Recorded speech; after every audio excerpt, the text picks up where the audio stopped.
So we'll start off with Everton today. There's been a bit of transfer activity over the past few days. It's been confirmed that Everton have activated their £12.6 million option to buy clause on Carlos Alcaraz.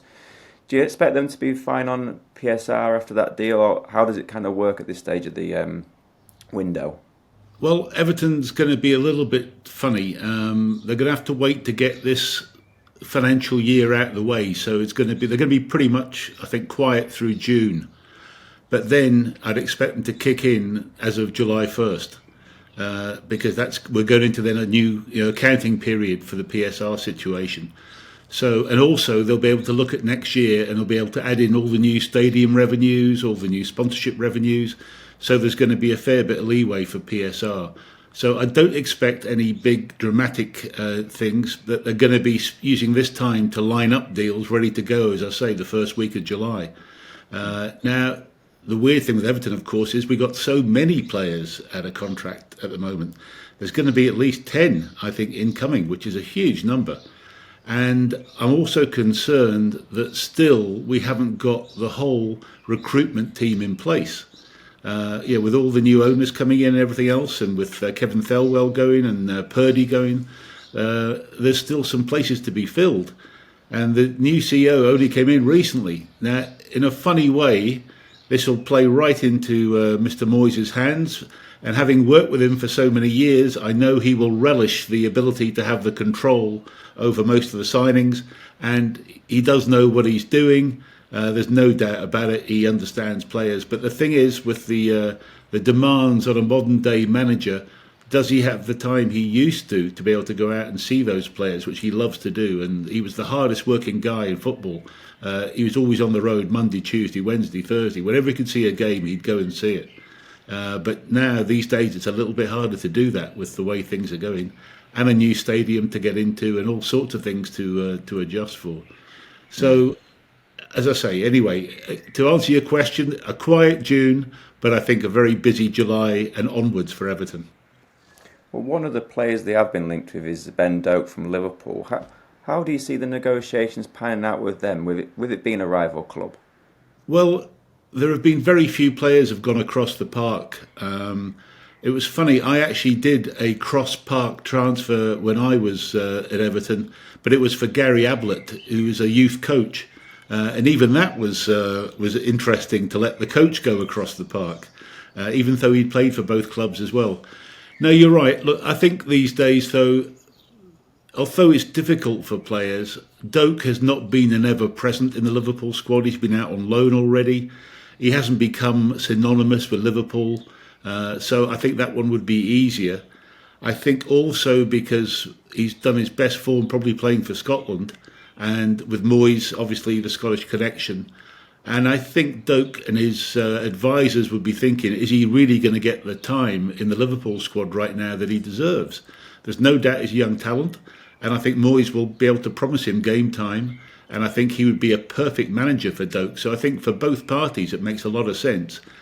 I think Liverpool, no, I think everybody's professional enough now to get over that cross park situation. I've got to say, I mean, I was there 5 years till 2008-9, and it was still present, that sort of strange sort of situation, shall we say. It was a tension between the clubs, certainly on derby days in the boardroom. It was always there.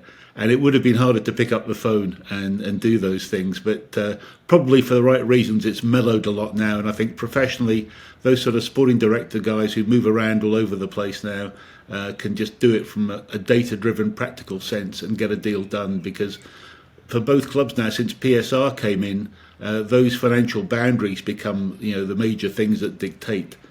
So I think that will make it easier to do. Of course. And then one thing Everton are going to be looking forward to this summer is interest around Jared Branthwaite, which is surely going to come anytime now. Chelsea and Tottenham are believed to be interested in him. Do you think it's going to be difficult for Everton to maybe fight off interest from Champions League clubs with what he wants to do with his future and where he wants to go as a player? Well, no, I think for Branthwaite, if I'm advising him right now, I think he's at the right age to stay at least for the next contract situation with Everton. I'm sure they can structure the contract with a buyout clause that would allow him to move.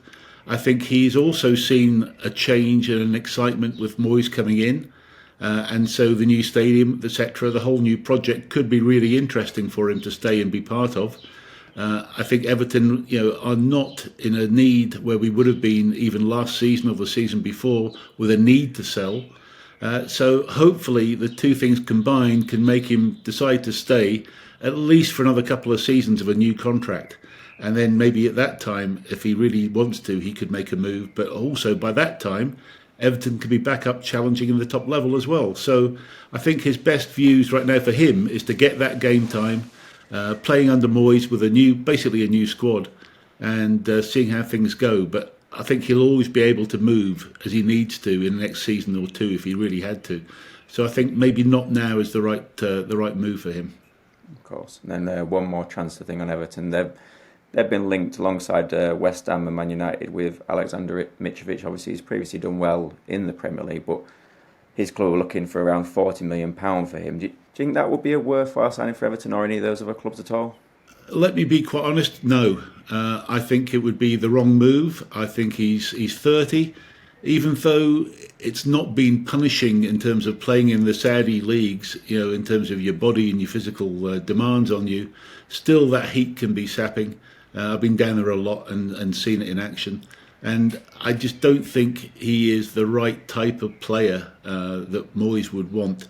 I think he's looking for a slightly more. I think Delap would have been better, because while Mitrovic is good in the box, I think Moyes wants more work from a player than just being able to finish in the box. I think he wants a bit more from his number 9. Also, I don't think Mitrovic has got the right temperament for Moyes as well. So I don't think he'd fit in the squad well. So I'm a no on that one, and I'm a fairly clear no on that one, James.